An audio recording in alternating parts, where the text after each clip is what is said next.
بالله من الشيطان الرجيم. بسم الله الرحمن الرحيم.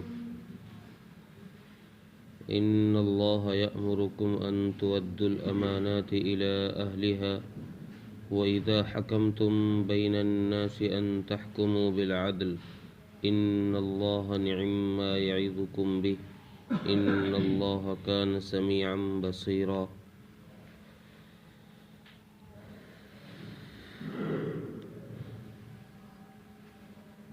اس سے پہلی آیتوں میں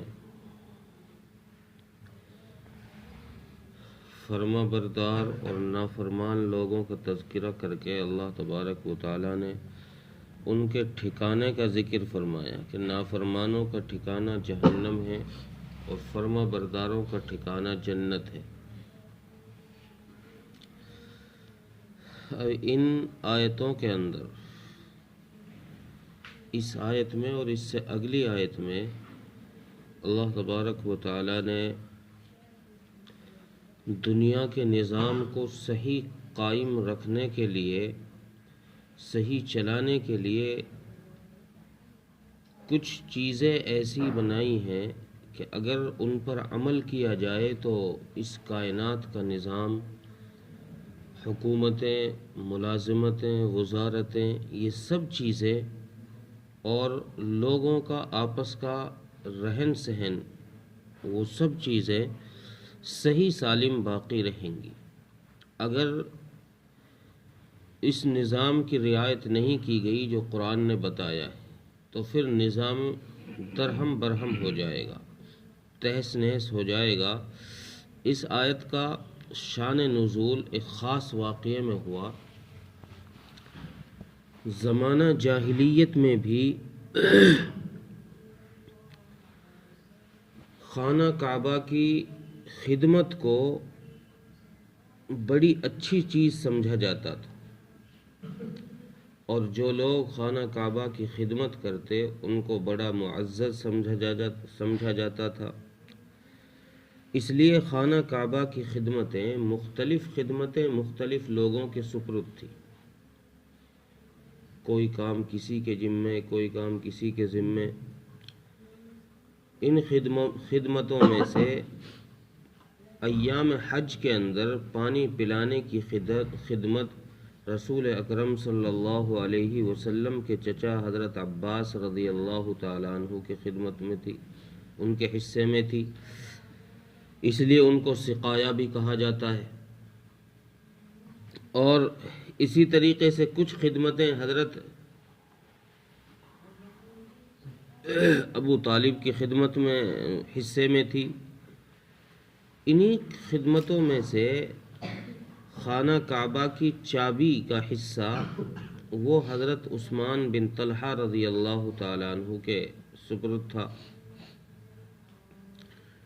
اور اس طریقے سے خانہ کعبہ کی خدمتیں تقسیم کر رکھی تھی. حضرت عثمان بن طلحہ رضی اللہ عنہ فرماتے ہیں کہ خانہ کعبہ کی چابی کا ذمہ میرے تھا اور جو ہم نے وہاں کے اصول بنا رکھے تھے ان اصول اور ضابطوں کے تحت میں ہم پیر اور جمعرات کے دن خانہ کعبہ کو کھولتے تھے اور اس میں لوگ داخل ہوتے تھے اور اندر جانے کی سعادت حاصل کرتے تھے. باقی دنوں میں ہم اسے بند کر دیتے تھے. اسی دوران ابھی حضرت عثمان بن طلحہ رضی اللہ تعالیٰ عنہ ایمان نہیں لے کر آئے تھے. یہ اس وقت کی بات ہے. تو ایک دن فرماتے ہیں کہ رسول اکرم صلی اللہ علیہ وسلم اپنے کچھ ساتھیوں کے ساتھ ہمارے پاس یعنی خانہ کعبہ میں داخل ہونے کے لیے تشریف لائے. تو میں نے آپ صلی اللہ علیہ وسلم کو انہی دنوں میں، یعنی کسی اور دن میں، جس دن خانہ کعبہ کھولا جاتا تھا انہی دنوں میں آپ صلی اللہ علیہ وسلم بھی اپنے کچھ ساتھیوں کے ساتھ تشریف لائے. تو حضرت عثمان فرماتے ہیں کہ میں نے نبی اکرم صلی اللہ علیہ وسلم کو دیکھ کر بڑی کڑوی کسیلی باتیں، غلط الفاظ، ترش باتیں میں نے آپ صلی اللہ علیہ وسلم سے کی، لیکن آپ صلی اللہ علیہ وسلم نے بڑی بردباری سے ان کو برداشت کیا اور آپ اندر داخل ہو گئے، اندر نماز پڑھی اور آپ واپس تشریف لائے۔ جب آپ واپس تشریف لائے تو حضرت عثمان بن طلحہ رضی اللہ تعالیٰ عنہ کو فرمایا کہ عثمان، شاید ایک دن اس خانہ کعبہ کی چابی میرے ہاتھ میں ہوگی اور میں جس کو چاہوں گا اس میں داخل کراؤں گا۔ حضرت عثمان بن طلحہ فرماتے ہیں کہ کیا اس وقت میں قریش ہلاک ہو جائیں گے، یہ ذلیل ہوں گے؟ آپ صلی اللہ علیہ وسلم نے ارشاد فرمایا، نہیں، اس وقت قریش باعزت لوگ ہوں گے، عزت دار لوگ ہوں گے، ایسا نہیں ہے۔ حضرت عثمان فرماتے ہیں کہ جب میں نے یہ بات سنی تو میرے دل میں ایک کھٹکا سا محسوس ہوا۔ میں نے سوچا کہ میں مسلمان ہو جاؤں، لیکن میں نے اپنی قوم کے تیور بدلے دیکھے۔ قوم کو جب غصے میں پایا تو میں نے اپنا ارادہ ملتوی کر دیا، چھوڑ دیا، میں مسلمان نہیں ہوں۔ وقت گزرتا رہا، جب مکہ فتح ہوا، فتح مکہ پر رسول اکرم صلی اللہ علیہ وسلم نے فرمایا، بعض روایات میں ہے کہ حضرت عثمان بن طلحہ رضی اللہ عنہ نے فرمایا کہ یا رسول اللہ، لیجیے اپنی امانت، یعنی خانہ کعبہ کی چابی دینے کے لیے حضرت عثمان بن طلحہ خود آئے۔ بعض روایات میں ہے کہ حضرت عثمان بن طلحہ خانہ کعبہ کی چھت پہ چڑھ گئے، میں نہیں دیتا چابی۔ آپ صلی اللہ علیہ وسلم نے حضرت علی رضی اللہ عنہ سے کہا بھی نہیں تھا، حضرت علی رضی اللہ عنہ نے جا کر چابی ان سے چھین لی اور چھین کر چابی آپ صلی اللہ علیہ وسلم کو لا کر دے دی۔ آپ صلی اللہ علیہ وسلم نے خانہ کعبہ کا دروازہ کھولا، گھر اور بیت اللہ کے اندر داخل ہوئے۔ آپ نے اندر نماز پڑھی، اللہ سے دعا کی اور واپس تشریف لیا۔ خانہ کعبہ بند کر دیا گیا، تالا لگا دیا، اور جب آپ واپس تشریف لائے خانہ کعبہ بند کرنے کے بعد تو وہ چابی آپ صلی اللہ علیہ وسلم نے واپس عثمان بن طلحہ رضی اللہ عنہ کو دے دی۔ حالانکہ اصرار حضرت عباس اور آپ کے دیگر اصحاب نے بھی کیا، جو ان لوگوں میں سے جو آپ کے قریبی تھے اور خانہ کعبہ کی خدمت کرنے والے تھے، ان لوگوں نے بھی کیا، حضرت علی رضی اللہ عنہ نے۔ لیکن آپ صلی اللہ علیہ وسلم نے ان کی درخواست منظور نہیں کی، رد فرما دی، اور وہ چابی حضرت عثمان بن طلحہ کو ہی واپس فرمائی اور یہ فرمایا کہ عثمان، اب قیامت تک یہ چابی تمہاری اولاد میں رہے گی، جو تم سے کوئی لے گا وہ ظلم کرے گا اور ظالم کا ٹھکانہ جہنم۔ یہ کہہ کر حضرت عثمان فرماتے ہیں کہ میں چابی لے کر چل دیا، لیکن آپ صلی اللہ علیہ وسلم نے فرماتے ہیں کہ میں تھوڑی دور گیا تو آپ نے واپس آواز دے کر مجھے بلایا، عثمان ادھر آؤ۔ میں واپس ہوا۔ ابھی تک حضرت عثمان رضی اللہ تعالیٰ عنہ مسلمان نہیں ہوئے تھے، کافر ہی تھے۔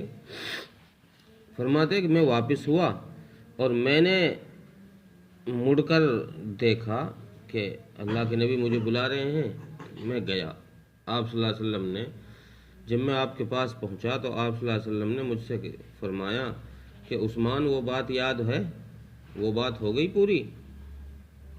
حضرت عثمان فرماتے ہیں کہ میں بات بھول بھی گیا تھا، میرے وہ بات یاد بھی نہیں تھی کہ آپ صلی اللہ علیہ وسلم نے کیا بات کہی ہے۔ آپ صلی اللہ علیہ وسلم نے ارشاد فرمایا کہ عثمان، وہ میں نے ایک دفعہ تم سے کہا تھا کہ خانہ کعبہ کی چابی میرے ہاتھ میں ہوگی، میرے اختیار میں ہوگی، میں جس کو چاہوں داخل کر دوں، وہ وقت آ گیا نہیں؟ حضرت عثمان فرماتے ہیں کہ ہاں. میں نے کہا جی آ گیا، اور پھر میں نے آپ پر کلمہ پڑھ لیا، میں مسلمان ہو گیا. یہ تو آیت کا شان نزول. حضرت عمر رضی اللہ عنہ فرماتے ہیں کہ جب آپ صلی اللہ علیہ وسلم خانہ کعبہ سے نکل رہے تھے اندر سے، تو یہ آیت آپ کی زبان پر تھی، ان اللہ یأمرکم ان تؤدوا الامانات الی اہلھا. یعنی ہم نے اس سے پہلے آپ صلی اللہ علیہ وسلم کو خانہ کا اس آیت کو پڑھتے ہوئے نہیں دیکھا. جب آپ اندر سے نکلے تو آپ یہ آیت تلاوت فرما رہے تھے. گویا حضرت عمر فرماتے ہیں کہ یہ آیت خانہ کعبہ کے اندر نازل ہوئی تھی. جب آپ صلی اللہ علیہ وسلم اندر ہی تھے اس وقت یہ آیت کریمہ نازل ہوئی. اب اس آیت میں حکم کیا دیا گیا ہے؟ چونکہ قرآن کا واقعہ، قرآن کا شان نزول کسی خاص واقعے کی وجہ سے ہوتا ہے. کسی آیت کا شان نزول کسی واقعے کی وجہ سے، کسی کی وجہ سے، لیکن قرآن کا حکم عام ہوتا ہے سب کے لیے، قیامت تک کے لیے. چونکہ اب یہی کتاب ہے، اس کے علاوہ کوئی اور کتاب آنے والی نہیں ہے، تو اسی کا نظام اب قیامت تک چلے گا اور سب کے لیے اس کا حکم عام ہوگا. تو اب اس آیت میں حکم کیا دیا گیا ہے؟ اس آیت میں سب سے پہلے حکم یہ دیا گیا ہے کہ امانتیں امانت والوں کے پاس پہنچا دو. اللہ تعالیٰ تم کو حکم دیتا ہے کہ امانتیں امانت والوں کے پاس پہنچا دو. اب یہاں یا تو اس سے مراد حکام ہیں، حاکموں کو حکم دیا جا رہا ہے، وزیروں کو، بڑے عہدے داروں کو حکم دیا جا رہا ہے کہ تم امانتیں امانت والوں کے پاس پہنچا دو، یا پھر اس سے مراد عام لوگ ہیں. بعض مفسرین نے کہا ہے کہ نہیں، اس سے مراد عام لوگ ہیں، اور یہ سب کو حکم ہے کہ جس کے پاس جو امانت ہے وہ امانت کی چیز کسی کو، جس کی امانت ہے اس کو واپس لوٹا دے. اب یہاں امانت کا لفظ جمع لے کر آئے ہیں، تو اس سے امانت میں کوئی ایک چیز مراد نہیں ہے، بلکہ امانت میں بہت ساری چیزیں ہو سکتی ہیں. عام طور سے امانت سمجھا جاتا ہے ہماری اصطلاح میں اس چیز کو جو کوئی سامان وغیرہ ہو، کسی کے پاس رکھ دیں، ہم اس کو امانت سمجھتے ہیں. کوئی مال ہو. قرآن کریم کا اس آیت کا نزول جس واقعے کے متعلق ہوا ہے وہ خانہ کعبہ کی چابی ہے. حالانکہ کوئی خاص مال نہیں ہے، کوئی خاص چیز نہیں ہے، لیکن اس کو بھی قرآن نے امانت کہا ہے کہ یہ امانت ہے، اور اس کو جس کی یہ امانت ہے اسی کے پاس لوٹا دو. اسی لیے رسول اکرم صلی اللہ علیہ وسلم نے حضرت عباس رضی اللہ عنہ اپنے چچا کی درخواست بھی رد فرما دی. نہیں چچا، یہ آپ کی چیز نہیں ہے، آپ کی امانت نہیں ہے. جس کی امانت کا حکم قرآن دے رہا ہے یہ امانت اسی کو جائے. حضرت عثمان بن طلحہ اس کے امین ہیں، ان کے پاس یہ چلی آئی ہے زمانہ جاہلیت سے، تو یہ انہی کو لوٹائی جائے گی. تو امانت میں کوئی بھی چیز ہو سکتی ہے. آدمی کی مشورہ ہو رہا ہے تو اس میں جو رائے لی جا رہی ہے وہ رائے بھی امانت ہے. کسی 2 آدمیوں میں 4 آدمیوں میں کوئی میٹنگ ہوئی ہے، کوئی مشورہ ہوا ہے، تو ان میں جو بات ہوئی ہے وہ ان کی امانت ہے ان سننے والوں کے پاس میں، کہ وہ اس بات کو باہر لوگوں تک نہ پہنچائیں، لوگوں کے سامنے اس کو ظاہر نہ کریں. اسی طریقے سے حکومتوں میں مناصب جو ہیں، عہدے، یہ وزیر ہے، یہ وزیر خزانہ، یہ وزیر داخلہ، یہ فلاں، جو یہ عہدے ہیں، یہ عہدے بھی امانت ہیں. اور یہ ان کے امین وہ لوگ ہیں جو اس کرسی پر بیٹھے ہیں جس کرسی سے ان عہدوں پر لوگوں کو نافذ کیا جاتا ہے، بٹھایا جاتا ہے، وہ لوگ امین ہیں. اب ان کی امانت کیا ہے؟ امانت یہ ہے کہ ان عہدوں پر انہی لوگوں کو بٹھایا جائے جو ان کے مستحق ہو. کسی غیر مستحق کو، چونکہ نظام دنیا کا اس لیے ہی گڑبڑایا ہوا ہے کہ رشوت سے غیر مستحق لوگوں کو اس عہدے پر بٹھا دیا جاتا ہے، غیر اہل علم کو وہاں بٹھا دیا جاتا ہے، پھر نظام گڑبڑانا شروع ہو جاتا ہے. اگر قرآن کریم نے جو حکم دیا ہے کہ امانتوں کو ان کے امینوں کے پاس لوٹا دو، جن کی امانتیں ہیں ان تک ان کو پہنچا دو، تو اگر صحیح معنی میں دنیائی نظام، حکومتی نظام کے عہدوں پر صحیح معنی میں انہی لوگوں کو بٹھایا جائے جو اس عہدے کے اہل ہیں، تو پھر نظام کے اندر گڑبڑ نہیں ہو سکتی۔ اب دنیا کے نظام میں ہو کیا رہا ہے کہ نااہل لوگ حکومت پر بیٹھ جاتے ہیں، عہدوں پر بیٹھ جاتے ہیں، اور اہل جو لوگ ہیں، صحیح معنی میں امانت دار جو لوگ ہیں، اچھے جو لوگ ہیں، قابل صلاحیت مند جو لوگ ہیں، وہ رہ جاتے ہیں پیچھے کو۔ جب وہ پیچھے کو رہ گئے، غیر اہل کو اس جگہ بٹھا دیا تو پھر ظلم اور زیادتیاں ہوں گی، پھر نظام گڑبڑائے گا۔ اس لیے اور ایک دنیا کے نظام میں قرآن کریم نے یہ بات بھی صاف کر دی کہ عہدے چونکہ یہ امانت کی جگہ ہے، ان میں اہل کو ہی بٹھایا جائے، تو جن جگہوں میں قوموں کے، برادریوں کے کوٹے متعین ہوتے ہیں کہ بھئی اس فیلڈ میں اس برادری کے اتنے پرسنٹ لوگ لیے جائیں گے، اس فیلڈ میں اتنے پرسنٹ لیے جائیں گے، قرآن کریم نے یہ نظام بھی غلط ثابت کر دیا ہے کہ یہ نظام بھی غلط ہے۔ بعض دفعہ اس برادری میں جس کا وہ کوٹا ہے، اس قوم میں اس قابل لوگ ہی نہیں ہوتے اس عہدے کے قابل، دوسری قوموں میں اس عہدے کے قابل ہوتے ہیں، ان کو اس لیے نہیں لیا جاتا کہ ان کا یہ کوٹا ہی نہیں ہے۔ جن کا کوٹا ہے ان کے پاس وہ قابل لوگ نہیں ہیں، اس لیے اس عہدے پر غیر مستحق کو جب بٹھایا جائے گا تو پھر ظلم اور زیادتیاں ہوں گی، امانت میں خیانت ہوگی۔